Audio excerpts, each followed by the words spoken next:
Je crois que le ministère de la Justice est le plus critiqué du régime Ouattara, même avec toi-même son fils, qui est très dur avec la justice.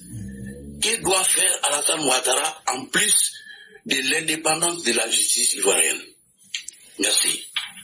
Merci infiniment, Madingo. La question de la justice, c'est pas seulement la décision de justice, mais c'est surtout qu'est-ce que nous voulons laisser aux générations à venir pour que les mentalités puissent aller dans un sens qui est unique.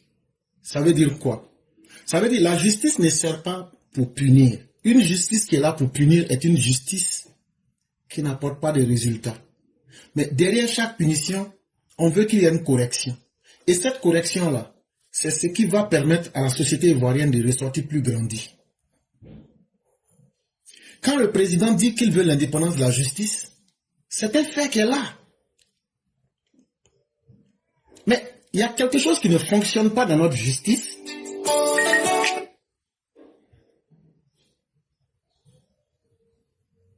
Il y a quelque chose qui ne fonctionne pas dans notre justice, qui est que des décisions de justice sont prises et on a l'impression que il y a quelqu'un qui les efface. Et les juges eux-mêmes ne réclament pas la valeur du travail effectué. Il y a un véritable problème. Et quand nous parlons sur la base des preuves.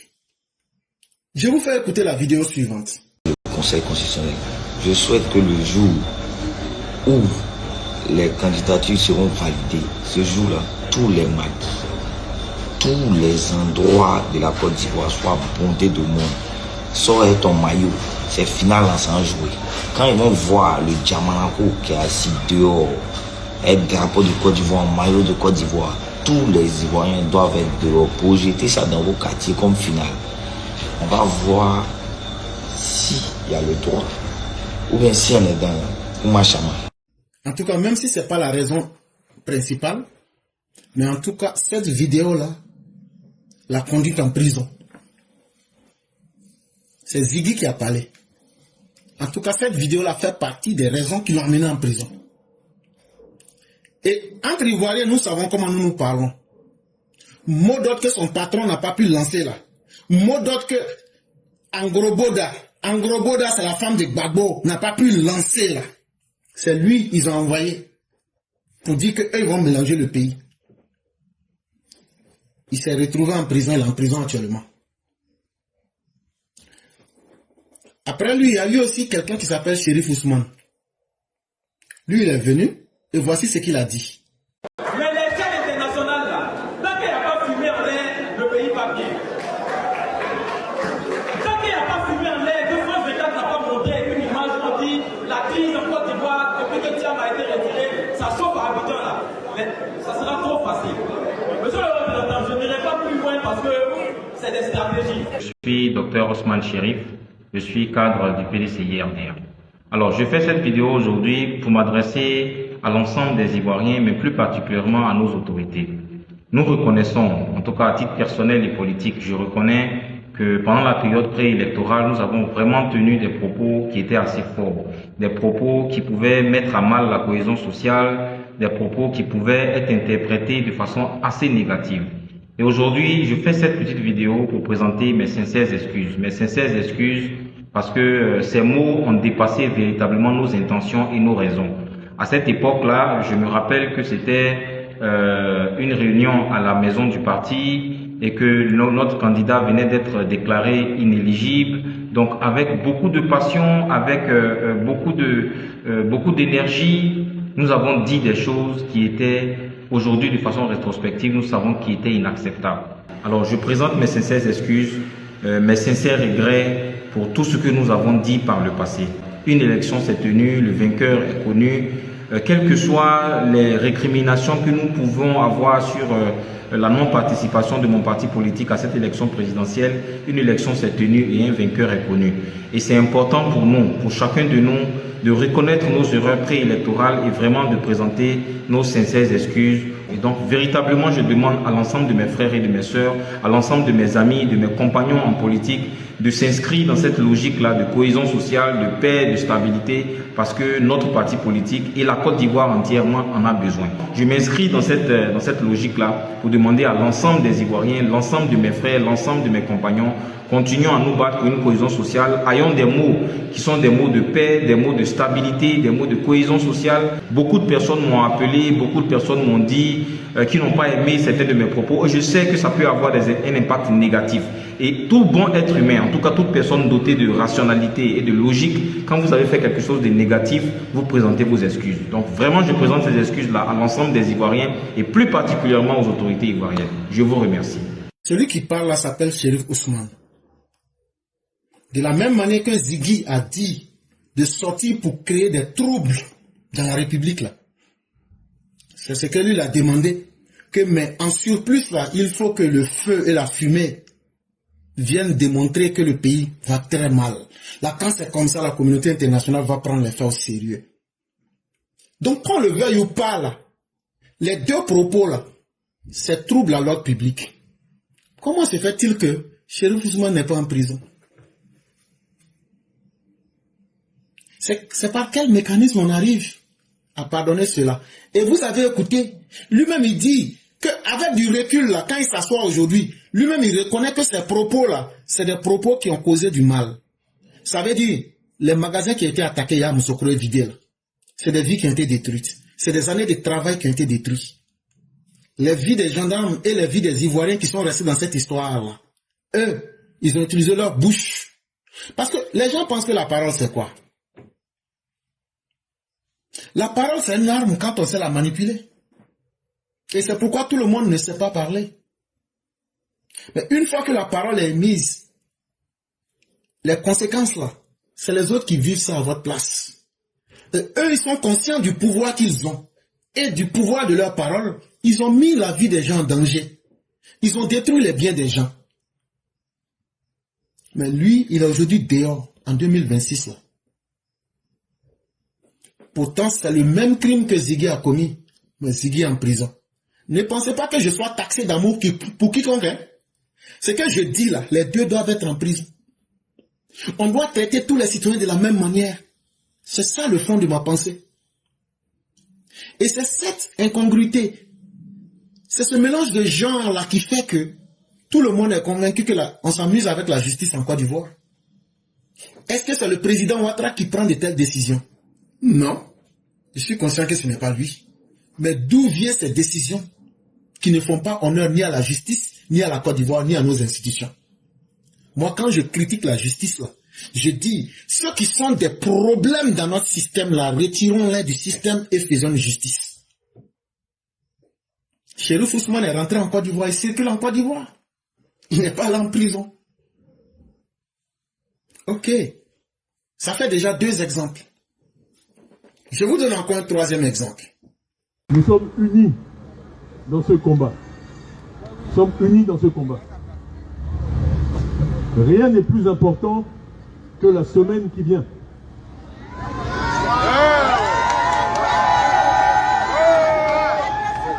Nous avons 7 jours pour libérer la Côte d'Ivoire.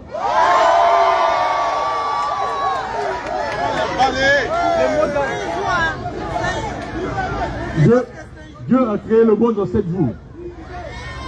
Nous pouvons libérer la Côte d'Ivoire en 7 jours.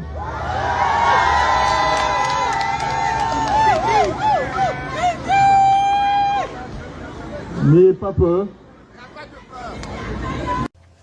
Bon, parfois, je fais des commentaires, après, je regrette. Parce que, bon. Mais bon, je suis comme ça. Bon. Et donc, ça, c'était Tidjam Thiam. Le 18 octobre 2025, il se promettait de libérer la Côte d'Ivoire de la gangrène qu'est le régime Alassane Ouattara. Et donc, il nous imposait un langage de guerre pour se débarrasser du régime d'Alassane Ouattara. Mais, dans tout pays, ce que Tidjam Thiam a fait là, c'est ce que Soro-Guem a fait en 2020, quand il a demandé aux forces de défense et de sécurité de se lever et de résister et de se lever contre l'État là. C'est exactement la même chose. Soro-Guem a été chassé de la France. Mais pourquoi Tidjam Thiam n'est pas inquiété? Parce qu'à l'époque, les autorités de la Côte d'Ivoire ont demandé et ont protesté. Mais pourquoi dans le cas Tidjam Thiam, tel n'est pas le cas? Pourquoi il n'y a pas eu un mandat d'arrêt qui a été lancé? Ça veut dire qu'il y a quelque chose qui ne fonctionne pas. Et c'est quelque chose qui ne fonctionne pas là. Ce sont des gens qui défendent des intérêts obscurs contre la République, contre le pouvoir en place et contre l'avantage et les intérêts des Ivoiriens. C'est justement là qu'il faut frapper. Repérer ces personnes et les retirer du système. On aura encore allé un peu plus loin. Monsieur Innocent Yao, qui est le président de la JPDCI rurale, par miracle vient de bénéficier cette semaine-là, le 7 janvier, le mercredi 7 janvier 2026, il a bénéficié lui aussi d'une liberté provisoire. En fait, nous n'avons pas de problème avec les libertés provisoires. Mais l'habitude a montré que ces personnes-là n'iront plus en prison. Parce que derrière chaque acte, c'est comme s'il y a des arrangements politiques ou bien il y a des choses qui ne sont pas maîtrisées. Et tout citoyen qui est soucieux de sa propre vie et de son existence doit se demander, quand Tidjam Thiam vous parle et qu'il dit que lui-même il reconnaît qu'il a fait des erreurs, ces erreurs-là, ça a coûté la vie au douanier M. Clément. Son erreur a permis que des bandits sont allés, ils ont fait descendre les gens des cars, ils les ont fait descendre et ils les ont dépouillés, ils ont pointé des armes sur eux pour qu'ils n'ont qu'à se soumettre à leur volonté. Ça, c'est ce monsieur Tidjam Thiam là qui a fait ça. Et aujourd'hui, quand le système judiciaire n'est pas capable de s'assumer pour lancer un mandat d'arrêt contre Tidjam Thiam, si nous ne sommes pas capables de dire que notre justice ne fonctionne pas, c'est que nous serons nos pires ennemis. Et c'est ce que nous critiquons. Mais ça ne s'arrête pas là. Mieux, pour vous démontrer que la justice est incohérente en Côte d'Ivoire, voilà un monsieur, lorsque les bus vont être brûlés à Yopougon, ceux qu'on a interrogés là, les Josué, alias Général Frazao, les Oenza, les Grégoire Kado Jean et autres avec les Jaguars, quand on va les interroger, on va les cuisiner là.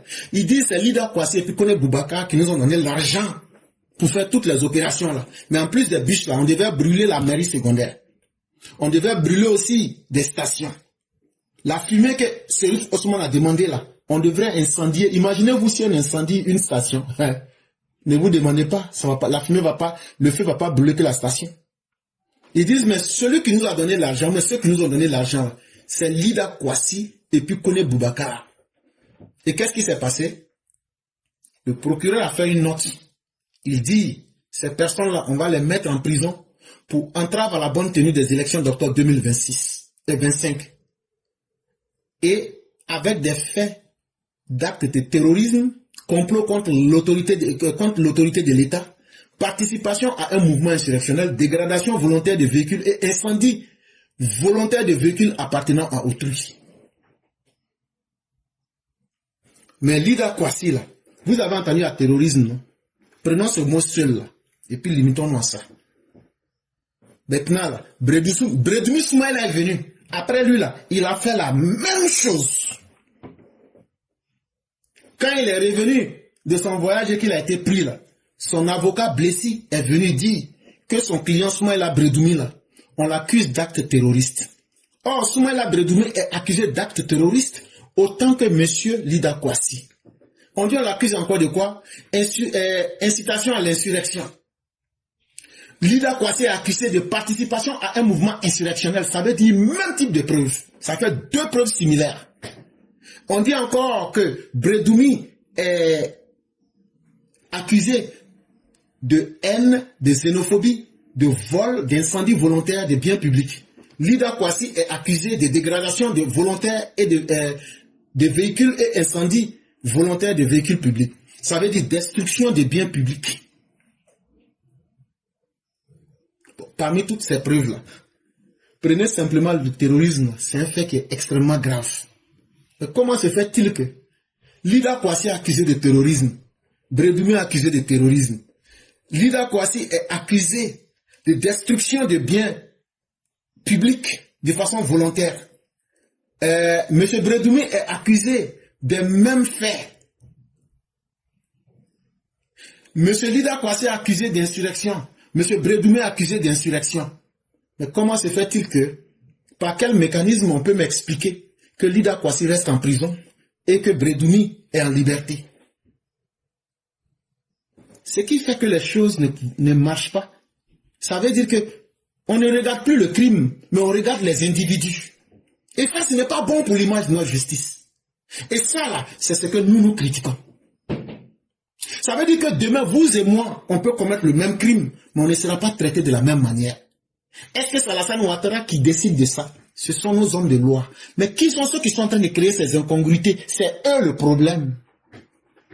Parce qu'il faut bien qu'il y ait des gens qui prennent de telles décisions. C'est eux que nous accusons. Et donc, cette justice-là, ce n'est pas l'impossible que nous demandons. C'est seulement que nous demandons que les gens regardent la réalité en face et qu'on puisse mettre chaque chose à sa place. Et que surtout, il faut donner un enseignement aux Ivoiriens de sorte que quand tu commets un crime là, c'est que toi-même tu es prêt à assumer les conséquences. Et si on n'arrête pas avec cela, c'est notre société qu'on est en train de desservir. On est en train de saboter notre propre société et un jour ne soyons pas étonnés que la colère du peuple ou bien l'imprévu vienne balayer tout le travail qui a été fait. Parce que dans un pays où il n'y a pas de justice, c'est le désordre qui va tôt ou tard prendre le dessus. Et c'est ce que nous demandons. Il faut lutter pour ne pas qu'on en arrive à cela. Voilà un peu ce que j'aurais pu dire.